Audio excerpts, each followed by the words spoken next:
Bonjour et bienvenue sur netprof.fr. Dans cette vidéo, on va parler du protocole Spanning Tree. Je vous rappelle ce qu'on a vu dans le premier chapitre qui parle des réseaux locaux. On a dit que dans un LAN, on trouve généralement un répartiteur général auquel sont cascadés plusieurs sous-répartiteurs. Dans chaque sous-répartiteur, ou bien dans chaque armoire informatique, on va trouver un switch, et sur ce switch que seront connectés les PC, les machines, mais aussi les cascades qui relient les différentes armoires informatiques. Alors supposons qu'il y a un problème sur l'une de ces cascades. Dans ce cas, tous les utilisateurs de cette armoire seront déconnectés du réseau, n'est-ce pas? Donc il va falloir réparer cette cascade. Pendant le temps de la réparation, tous les PC et toutes les machines connectées sur ce switch n'auront plus accès au service du réseau. C'est pourquoi on s'est dit pourquoi pas ne pas avoir une connexion de redondance, une autre cascade entre ces deux switches, de telle façon à ce que si on perd ce lien, donc on a toujours un autre chemin vers les deux autres switches. Oui, ça peut marcher comme ça, sauf qu'on a découvert que ça va engendrer beaucoup de problèmes. Parmi ces problèmes, voyons ça, supposons qu'on a donc voilà nos trois armoires informatiques avec les trois cascades. Donc qu'est-ce qu'on a fait? On a fait une boucle physique. D'accord? Alors supposons que cette machine d'adresse MAC A va envoyer une trame vers une autre machine d'adresse MAC D. Mais il se trouve que la machine d'adresse MAC D n'est plus connectée sur le réseau et qu'aucun switch ne connaît où se trouve cette machine. Donc si vous vous rappelez bien ce qu'on a vu dans la vidéo qui parle des réseaux locaux, on a dit que chaque switch va consulter sa table de commutation, et puisque la table de commutation ne connaît pas où se trouve la machine D, on a dit que le switch va diffuser la trame sur tous les ports du switch à l'exception du port numéro 1. Pourquoi? Parce qu'il a reçu la trame sur le port numéro 1. D'accord? Donc on va diffuser la trame sur tous les ports, y compris sur les cascades. Donc une copie de la trame va arriver à chaque switch, Y et Z. Chaque switch va faire le même raisonnement. On va consulter les tables de commutation. On ne connaît pas où se trouve D, donc on va diffuser. Ainsi de suite. Donc qu'est-ce qu'il y a? Il y a une boucle de commutation. Donc la boucle physique qu'on a voulu faire pour remédier au problème de la cascade va engendrer une boucle de commutation. Donc on ne veut plus de boucle de commutation. Tout ça avec un message unicast. Que dire s'il s'agit déjà d'un message multicast? Donc sûrement aussi les messages multicast et de diffusion engendrent aussi le même problème. D'accord, donc ce qu'on veut c'est quelque chose comme ça. Quand les deux cascades sont en bon état, donc cette troisième est désactivée, de telle façon à ce que la boucle de commutation n'ait pas lieu. Mais si jamais il y a un problème sur la cascade, on veut qu'il y ait une activation automatique de cette cascade de secours. D'accord? Maintenant, donc la question qu'on va se poser,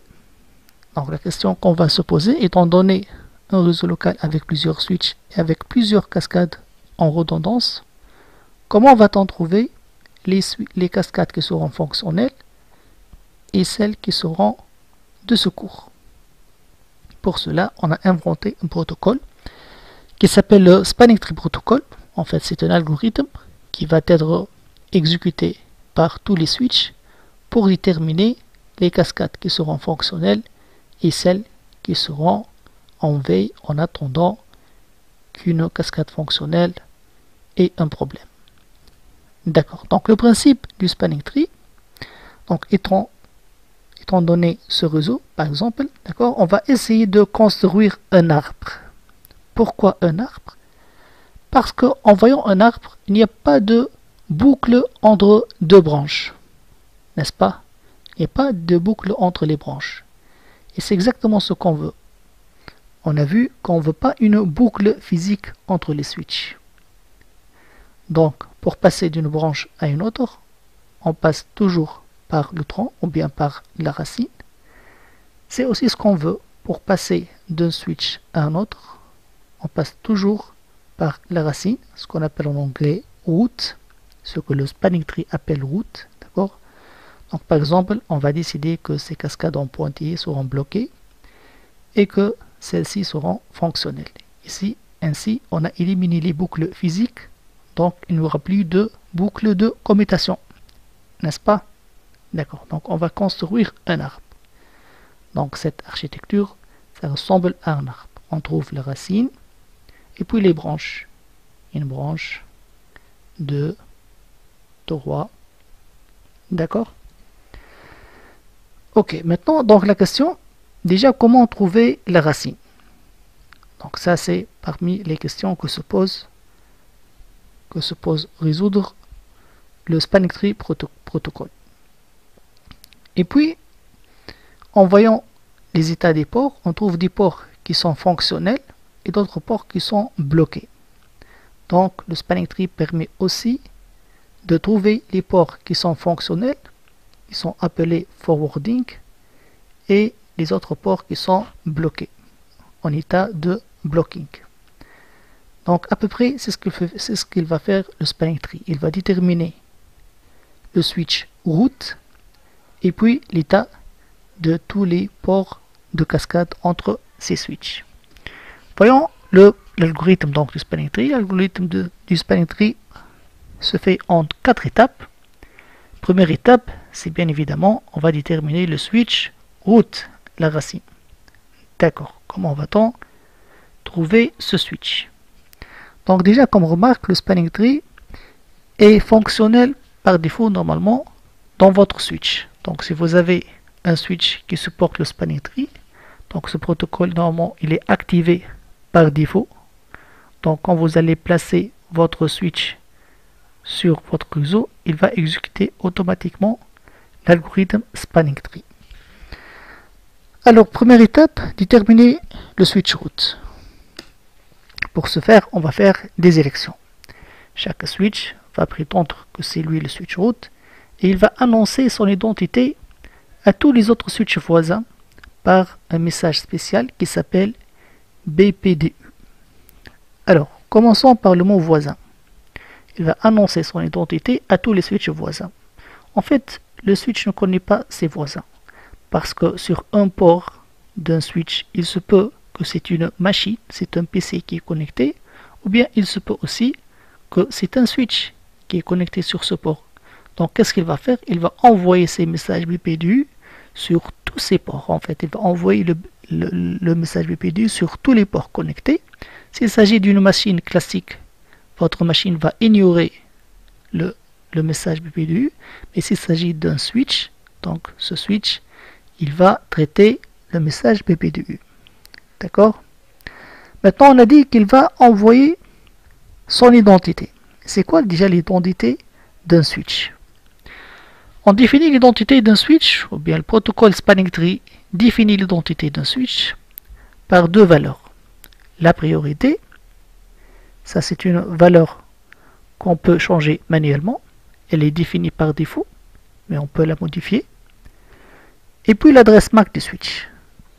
D'accord? Puisque l'adresse MAC est unique, donc on ne peut pas trouver de switch qui ont la même identité. D'accord?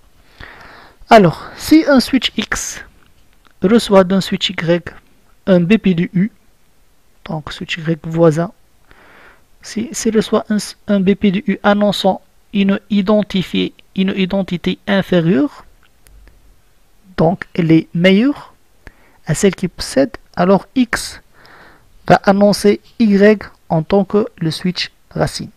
C'est-à-dire, moi je suis un switch X et je prétends que c'est moi le switch route. Mais je reçois un BPDU d'un switch voisin, appelé ici Y, et je trouve que l'identité de Y est meilleure que la mienne. Comment ça? En fait, elle est inférieure. Donc en spanning tree, une identité inférieure est meilleure. D'accord? Donc je vais arrêter de prétendre que c'est moi qui est le switch route et je vais continuer à générer des BPDU et à les envoyer, mais en annonçant le switch X en tant que switch route. D'accord? Alors, comment comparer deux identités? On a dit que l'identité inférieure est meilleure. Mais comment comparer l'identité? Alors, si identité 1 est inférieure à identité 2, pardon, si priorité 1 est inférieure à priorité 2, donc automatiquement, je conclus que identité 1 est inférieure à identité 2. Dans ce cas, identité 1 est la meilleure. D'accord? Et si jamais j'ai gardé la valeur par défaut, par exemple, de la priorité, dans ce cas, donc, je dois comparer les adresses MAC pour trouver l'identité la meilleure qui est la plus inférieure. D'accord. Et donc, comme ça, les switches vont s'échanger ces messages BPDU jusqu'à ce qu'à la fin, il y aura une élection d'un seul switch qui est le switch root, qui est donc l'identité la plus inférieure. Voyons des exemples pour comprendre un peu ça. Donc là, ici, j'ai 3 switches. Chaque switch, au début, va envoyer des BPDU en annonçant que c'est lui le switch root. Mais après, le switch B, par exemple, il va reçu les BPDU de A avec une priorité 30768. Entre parenthèses, la priorité par défaut est 32768. C'est pourquoi B et C ont la même priorité, parce que c'est la valeur par défaut. Mais là, il se trouve que c'est l'administrateur de ces switches qui a changé la valeur de la priorité manuellement. Donc, il veut imposer que le switch A soit le switch root. Donc, il va changer la valeur de la priorité. D'accord?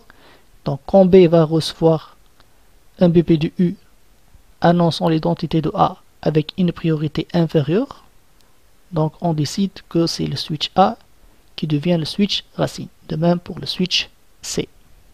D'accord? Et B et C vont continuer à envoyer des BPDU en annonçant que c'est le switch A qui est le switch root. D'accord? Donc ici, le switch root, c'est le switch A. D'accord? Exemple 2. Là, on a gardé la valeur par défaut de la priorité, donc on doit comparer l'adresse MAC. D'accord? L'adresse MAC la plus inférieure est la meilleure. Donc, c'est le switch C de 2 ici. Donc, voilà le switch root. Alors, parlons de BPDU, voyons un peu des détails sur le BPDU, à quoi ça ressemble. Donc, supposons ici qu'on a 3 switches, R1, R2 et R3. Donc, à un certain moment, R2 va annoncer à R3 que le switch root, c'est R1. Pourquoi? Parce qu'en voyant ici, par exemple, les adresses MAC, donc je suppose que la priorité est la même pour les 3 switches. Donc, on va comparer les adresses MAC, CC00, CC01 et CC02. Donc, là, c'est clair que le root, c'est R1. Donc, R2, il va annoncer à R3 qu'il connaît un switch qui est R1, qui est le switch root, à travers le message BPDU. Voyons donc, en capturant les trames BPDU ici, donc j'ai capturé les trames ici au niveau de cette cascade. On voit déjà que le spanning tree est encapsulé dans l'Ethernet automatiquement et pas par le IP, donc pas besoin d'avoir des adresses IP au niveau des switches. Et qu'est-ce qu'on trouve ici? On trouve bridge identifier. En spanning tree, quand vous trouvez bridge, c'est-à-dire switch. D'accord? Donc, ça c'est quoi? Ça c'est l'identificateur du switch qui a envoyé ce message BPDU. Dans notre cas, c'est le switch R2. R1 n'envoie pas un BPDU à R3. R1 envoie des BPDU seulement à R2. Et puis c'est R2 qui va envoyer des BPDU à R3. Donc on trouve l'identificateur du switch qui a envoyé le BPDU. Donc ça c'est l'adresse MAC. Vous voyez bien ici la priorité. Parce qu'on a dit que l'identificateur d'un switch est composé de 2 parties. Priorité et adresse MAC. D'accord? Et qu'est-ce qu'il dit ce switch? Il dit que l'identificateur du route, c'est celle-ci. Priorité par défaut et puis l'adresse MAC. Ça, c'est l'adresse MAC de qui? De R1. D'accord? Donc voilà à quoi ressemble un BPDU. On trouve aussi un autre champ assez important qui s'appelle cost. le coût, combien ça coûte à R2 pour arriver au switch route. Il dit 19. Mais 19 quoi? En fait, ce nombre 19 est relatif au débit de la cascade. Parce qu'il y a un tableau qui attribue à chaque vitesse, à chaque débit, un coût. Donc ici, on a un débit de 100 mégabits par seconde entre R1 et R2. En consultant le tableau, 100 mégabits, donc ça veut dire un coût de 19. Donc R2 informe R3 qu'il connaît un switch route qui a cette adresse MAC, et R2, pour arriver à R1, ça lui coûte 19. Pourquoi 19? Parce que le débit ici est 100 mégabits. D'accord? Donc on va utiliser après ce paramètre pendant le fonctionnement de l'algorithme du spanning tree. D'accord. Donc je suppose qu'on a déterminé le switch route. Ok. Maintenant on va déterminer sur les autres switches. Donc on va laisser le switch route à part et on va aller sur chaque autre switch, et sur chaque autre switch il y a un port assez particulier qui s'appelle route port. Alors le route port, c'est celui qui a le coût cumulatif le plus inférieur par rapport à la racine. Ça veut dire quoi, coût cumulatif? Alors le coût, on a vu ce que c'est le coût. On a dit que ça dépend du débit. Voyons ici un exemple pour comprendre le coût cumulatif. Tout à l'heure, on a vu que R2 informe R3 que ça va lui coûter 19. Pourquoi 19? Parce que c'est 100 mégabits. Ça va lui coûter 19 pour arriver au switch R1. D'accord? Ça, c'est R2 qui informe R3. Maintenant, voyons R3 quand il va informer R4, quand il va lui envoyer un BPDU. Donc maintenant, je capture ici, pas ici. D'accord? Tout à l'heure, j'ai capturé ici. Maintenant, je capture la trame BPDU ici. Donc je trouve, ça c'est l'identificateur du switch qui a envoyé la trame, CC02. Donc c'est bien le switch R3. Il informe qu'il connaît un route qui est CC00. D'accord? Mais maintenant le coût, combien? 38. Pourquoi 38? Parce que R3, quand il a reçu le message de R2, R2 lui a dit ça me coûte 19 pour arriver à la racine. Maintenant R3 il va voir le débit de cette connexion, de cette cascade. Il va ajouter le coût de cette cascade qui est aussi 19.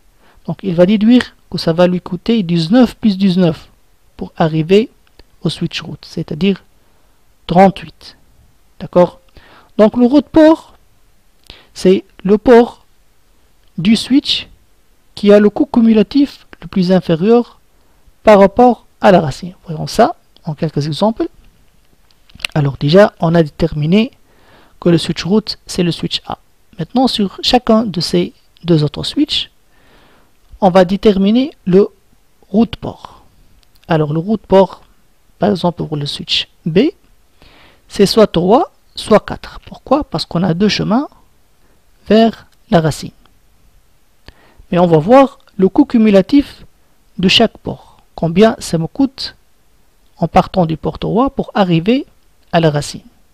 Donc en utilisant ce tableau, ça va me coûter ici 19 parce que le débit est 100 mégabits.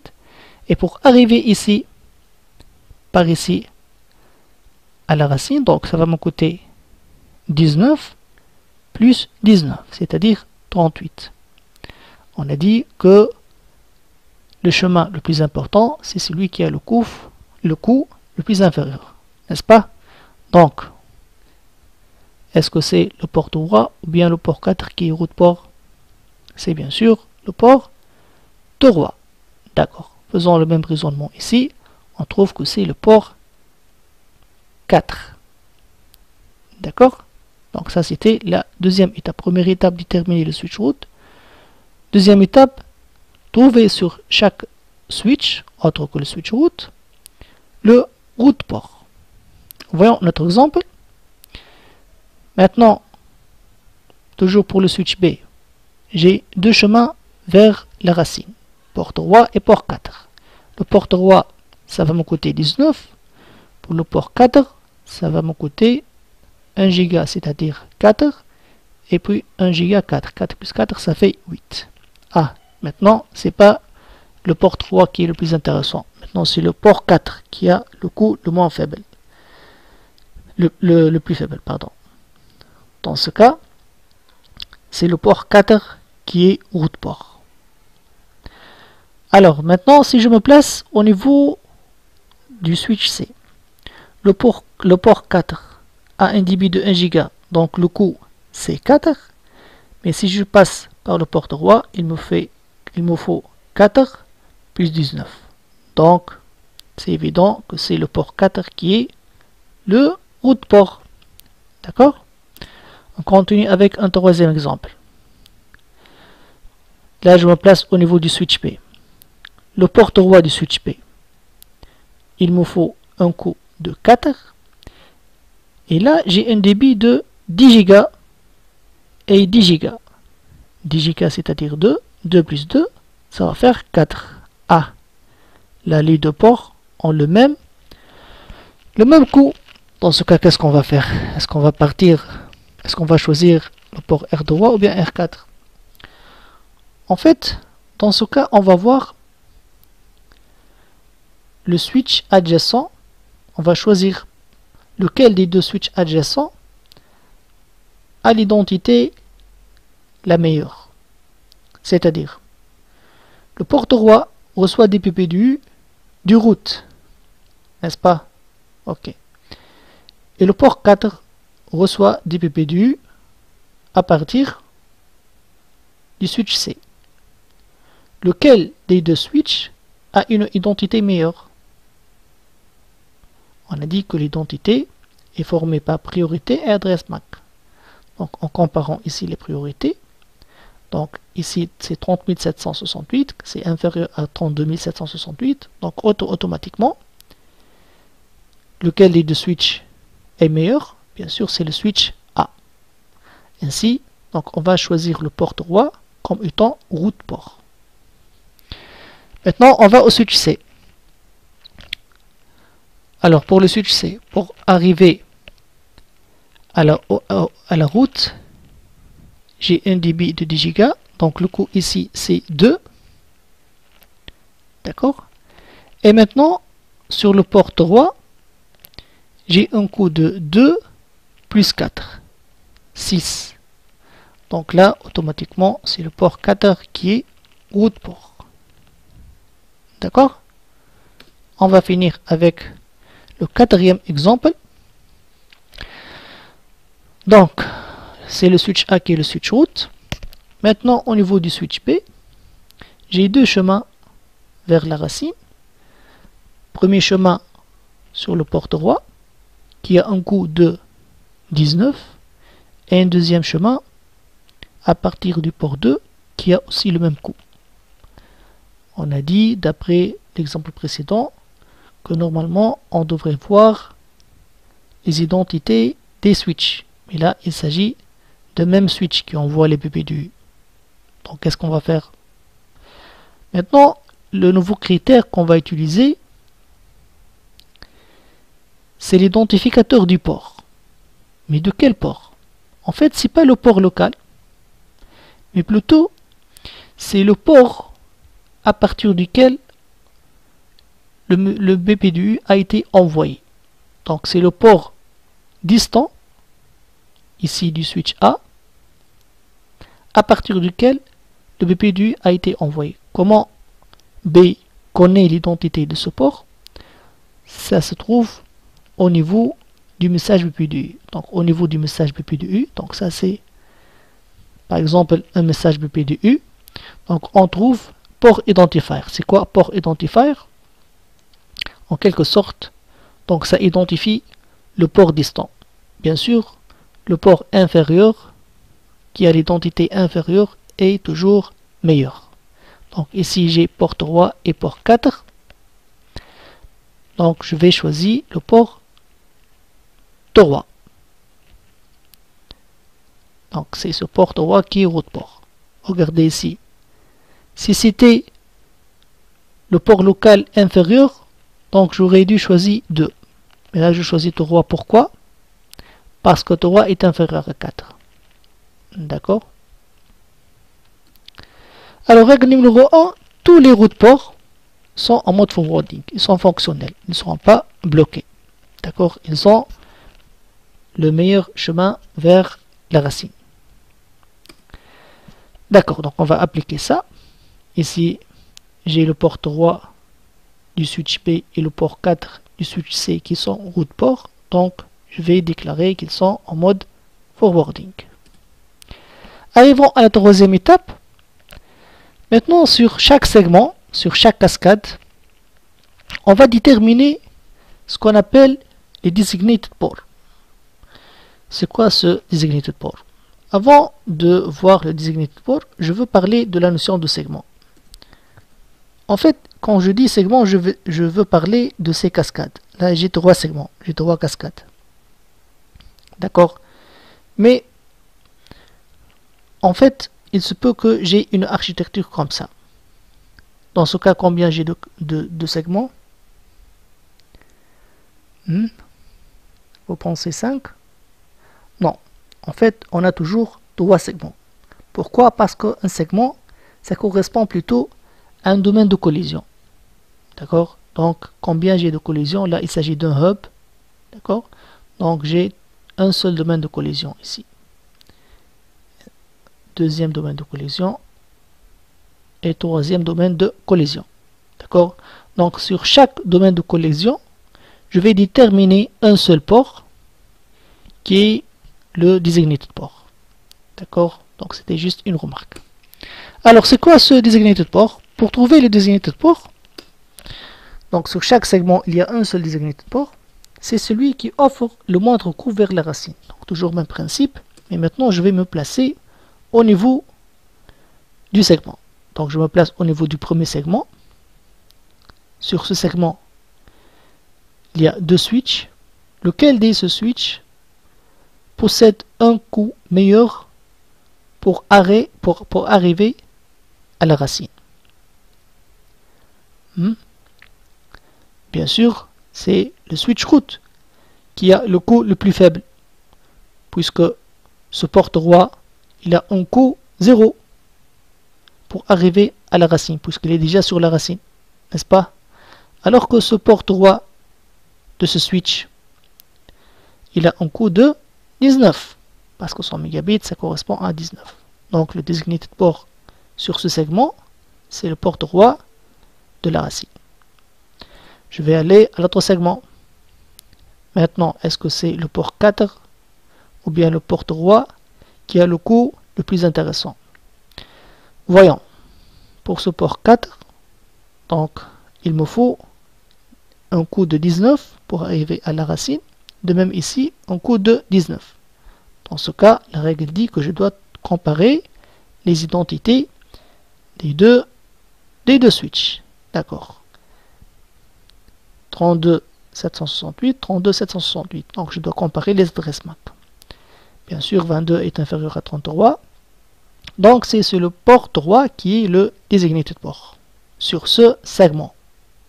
D'accord. Maintenant je raisonne en tant que segment, en tant que domaine de collision. Alors je vais aller au troisième segment. Lequel des deux ports est le plus intéressant? Bien sûr, c'est le port 4, puisque là, un coût 0 pour arriver à la racine. Donc, c'est le port 4 sur ce segment qui est le designated port. Donc, on peut conclure déjà que tous les ports de la racine du route sont des designated ports. C'est logique, puisqu'ils ont un coût qui vaut 0. D'accord? Donc, règle numéro 2, tous les ports du route sont des designated ports. D'accord? Et la règle numéro 3, c'est que tous les designated ports sont aussi en mode forwarding, ils sont fonctionnels. D'accord, donc ça il faut l'accepter. On va appliquer ça. Donc, je suppose que c'est le switch A qui est route, que le port 3 et 4 sont en forwarding. Pourquoi? Parce que ce sont des routes ports, donc je suppose que ce sont les routes ports. Maintenant, j'ai designated port ici, ici, et le port 3 du switch C. Donc tous ces ports, on a dit qu'ils sont en mode forwarding. D'accord. Arrivons à la quatrième étape, bloquer tous les autres ports de cascade. Qu'est-ce qu'il nous reste comme port de cascade? F, F, F, F, F, il ne reste que le port 4 du switch P. C'est ce port qui sera bloqué pour l'instant, puisque ces cascades sont fonctionnelles. Si jamais il y a un problème sur l'une de ces cascades, donc il y aura réélection de la route, et puis bien sûr ce port va passer de bloqué à forwarding. D'accord? Donc vous voyez bien que tout ça, ça se passe automatiquement au niveau de vos switches pour premièrement faire l'élection du switch route et puis trouver les routes ports sur chaque switch autre que le switch route. Et troisièmement, on a dit que sur chaque segment, sur chaque cascade, on va trouver le designated port qui est un port fonctionnel pour trouver en fin de compte les ports qui seront bloqués. Mais puisque tout ça fonctionne automatiquement, pourquoi on doit savoir tout ça? Oui, c'est mon question. Alors, supposons que vous avez une architecture comme ça, d'accord, et que vous avez placé vos switches. Il a eu une élection entre les switches et ils ont décidé que le switch route, c'est celui-ci, c'est celui qui a l'adresse MAC la plus faible, d'accord. Alors, en analysant cette architecture, qu'est-ce qu'on a? Alors, ce port est bloqué. Pour aller de ce switch à celui-ci, donc je suppose que le serveur est connecté ici. Si une machine cliente veut aller à ce serveur, donc la machine cliente va arriver avec un débit de 1 giga, d'accord. Et puis, pour aller au serveur, en fait c'est pas la seule machine, il y aura beaucoup de machines qui vont arriver avec un débit très important. Et pour aller au serveur, ils vont passer par une cascade qui a un débit de 100 mégabits. Alors là, ça va faire un problème. Donc ça va engendrer des collisions, ça va engendrer une saturation de la bande passante ici, et on va ressentir une lenteur. D'accord? Donc c'est quoi la solution? La solution, c'est de changer la valeur de la priorité de telle façon à ce que le switch route ne soit pas celui-ci, mais plutôt celui-là. Imaginez que vous avez quelque chose comme ça. Donc on arrive avec 100 mégas, on passe par 1 giga pour arriver au serveur. C'est bien comme ça, n'est-ce pas? Donc on arrive avec plusieurs 100 mégas et on monte vers le serveur avec un débit de 1 giga. Donc, il est intéressant de savoir comment fonctionnait le spanning tree. Pourquoi? Parce que dans certains cas, dans quelques situations, on a besoin de changer le route, la racine, d'accord, en modifiant la valeur de la priorité. Ok? Alors, en conclusion, le spanning tree protocol, connu avec la norme 102.1d, il permet d'éliminer les boucles physiques pour éviter les boucles de commutation, d'accord? Il passe par 4 étapes. Première étape, déterminer le switch route, d'accord, par l'élection. Étape 2, on va déterminer les routes ports sur les autres switches autres que le switch route. Alors je vous rappelle que les routes ports sont fonctionnels. Troisième étape, déterminer les designated ports sur chaque segment, sur chaque cascade, sur chaque domaine de collision. Les cascades, ils sont aussi en mode forwarding et on va bloquer les autres ports de cascade. Voilà, j'espère maintenant que vous avez une bonne idée sur le protocole spanning tree. J'espère que c'était pas trop compliqué et rendez-vous avec les exercices pour bien comprendre l'élection du route, de ces ports et du spanning tree d'une façon générale. Je vous remercie pour votre attention. Merci et au revoir.